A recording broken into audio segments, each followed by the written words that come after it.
A young American soldier crouches in the rubble of a German farmhouse in the winter of 1945. The fighting moved on an hour ago. The air still carries the smell of cordite and wet plaster. And there on the floor in the middle of the room, lying in a thin bar of light from a broken window, is the thing every man in his platoon has been dreaming about since they crossed into Germany. A Luger, the toggle action, the raked grip, the clean Germanic lines that every soldier could recognize at a glance. It is the single most wanted souvenir of the entire war, and it is sitting right there, abandoned, waiting. He reaches for it, and in that reach is the whole story. Because the Luger lying on that floor was not forgotten. It was not dropped in a panic. It was placed there, carefully, deliberately, by men who understood something the Americans had not yet learned. That the deadliest weapon on a battlefield is not always the one in your hand. Sometimes it is the one you want so badly that you stop thinking. This is the story of how the most beautiful pistol of the Second World War became the most dangerous object an Allied soldier could ever pick up. If you love the real, verified history of the men and weapons of the World Wars, the stories told straight, without the myths, take a second right now and subscribe. It genuinely keeps this channel alive, and there is a great deal more coming. Now, let us begin where the obsession began. To understand the trap, you first have to understand the hunger. And the hunger for the Luger was older than the Second World War itself. It started in the trenches of the First. When American doughboys arrived in France in 1917, they discovered something their European allies already knew. The German Pistol 08, designed by Georg Luger, manufactured by the great arms house of Deutsche Waffen und Munitionsfabriken, was unlike anything in the American arsenal.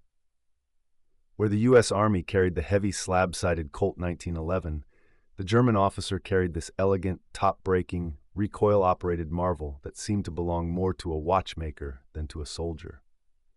By 1918, the Luger had already become one of the most sought-after prizes a man could carry home from the Great War.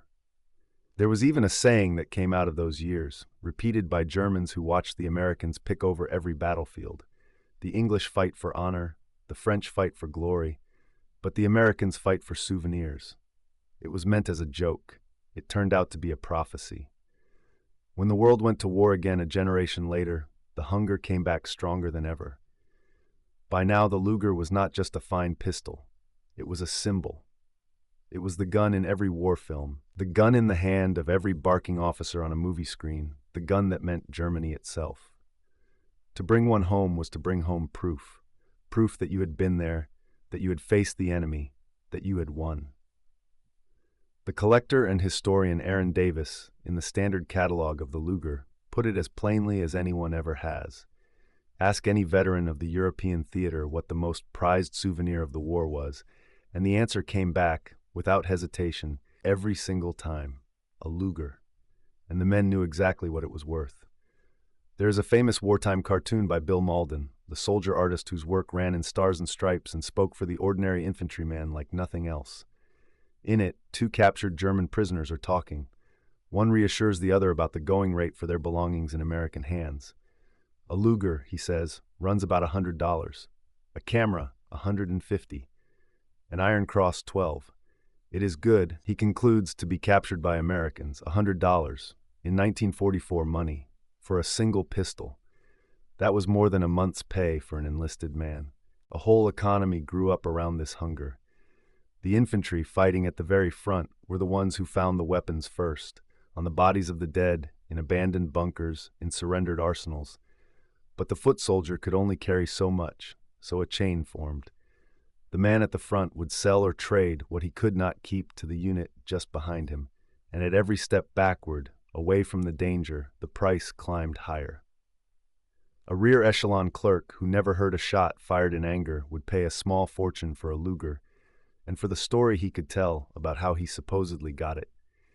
This was the world the Luger ruled, a world where men wanted one thing above almost all others, and wanted it badly enough to take risks for it. And the Germans were watching. This is the turn in the story, the moment the prize became the trap.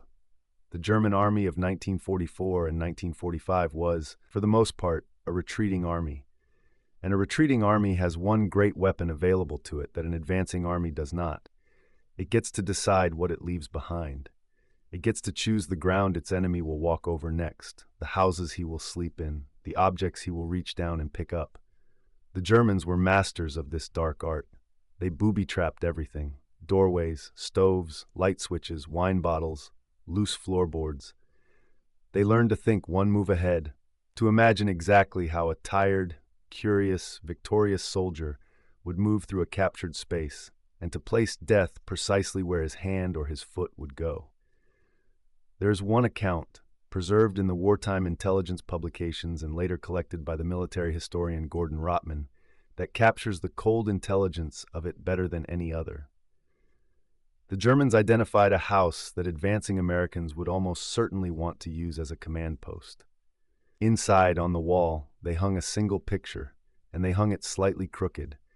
Behind that picture they placed a mine. Their reasoning was almost insulting in its precision. Only an officer, they decided, would care enough about a crooked picture to walk over and straighten it. An ordinary soldier would never bother. An officer would, and an officer was worth killing. But that was not the only trap in that house. On the floor, in plain sight, they left a Luger. When the Americans came through, the squad leader saw the pistol immediately. And here is the thing. He was a careful man. He had been in the war long enough to be suspicious of a gift that good lying out in the open. So he did everything right. He hooked a wire through the trigger guard, told every man in his squad to take cover in the ditch outside, and pulled the wire from a safe distance to set off whatever trap the Germans had rigged to the pistol. The Luger was not trapped at all. The ditch was. Read that again, slowly, because it is the whole psychology of the thing. The Germans had anticipated not just the soldier's greed, but his caution. They knew a smart man would not simply grab the pistol. They knew he would be wary of it, would move his men away from it, would take cover, and they had already decided where that cover would be. The Luger was never meant to kill anyone by itself. It was bait. Its only job was to make men move, predictably, to the exact spot where the real death was waiting. That is what made this prize so uniquely dangerous. It did not just exploit the recklessness of foolish men. It exploited the carefulness of wise ones. And the threat was real enough that the United States Army put it in writing. In February of 1945, the Army's intelligence bulletin, the publication sent to officers at the front to keep them alive, issued a specific warning. The Germans, it said, sometimes concealed a small charge inside the mechanism of a rifle or a Luger pistol, and then left that weapon in a fairly obvious place, precisely to attract the attention of Allied soldiers. Think about the chain of logic in that one sentence. The enemy knew you wanted the Luger. The enemy knew you would reach for it. So the enemy turned the very mechanism of the pistol, the toggle, the action, the parts a curious man would work and inspect, into the thing that would kill him. The object of desire and the instrument of death became one and the same. There was a second danger, too, and it was quieter and in some ways even crueler, because it did not require the enemy to do anything at all. The Luger was not an easy pistol to handle blind. Its safety, its toggle action, the way it carried around, all of it was unfamiliar to an American trained on the simple, forgiving Colt 1911.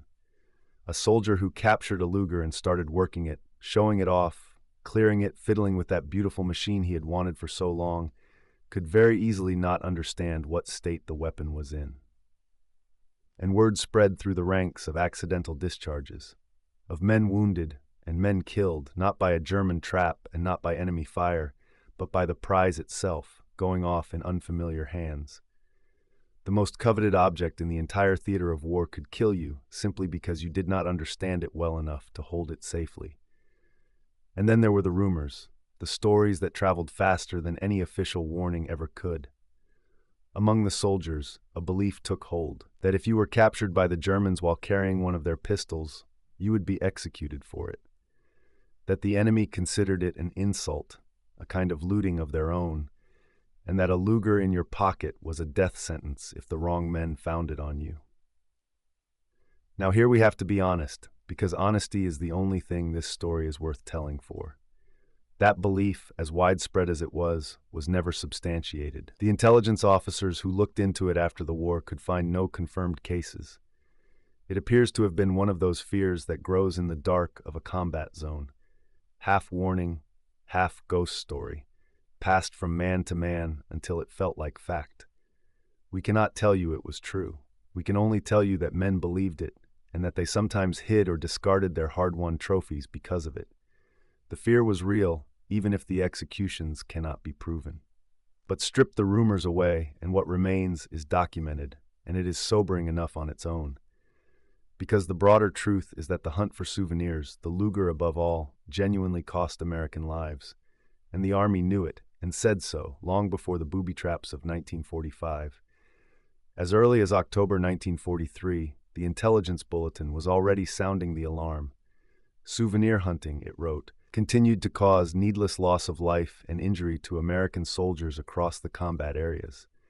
It pointed to the brutal fighting on Attu, in the Aleutian Islands, where the practice had interfered with the urgent work of gathering intelligence, and where, in several documented instances, lives were actually lost.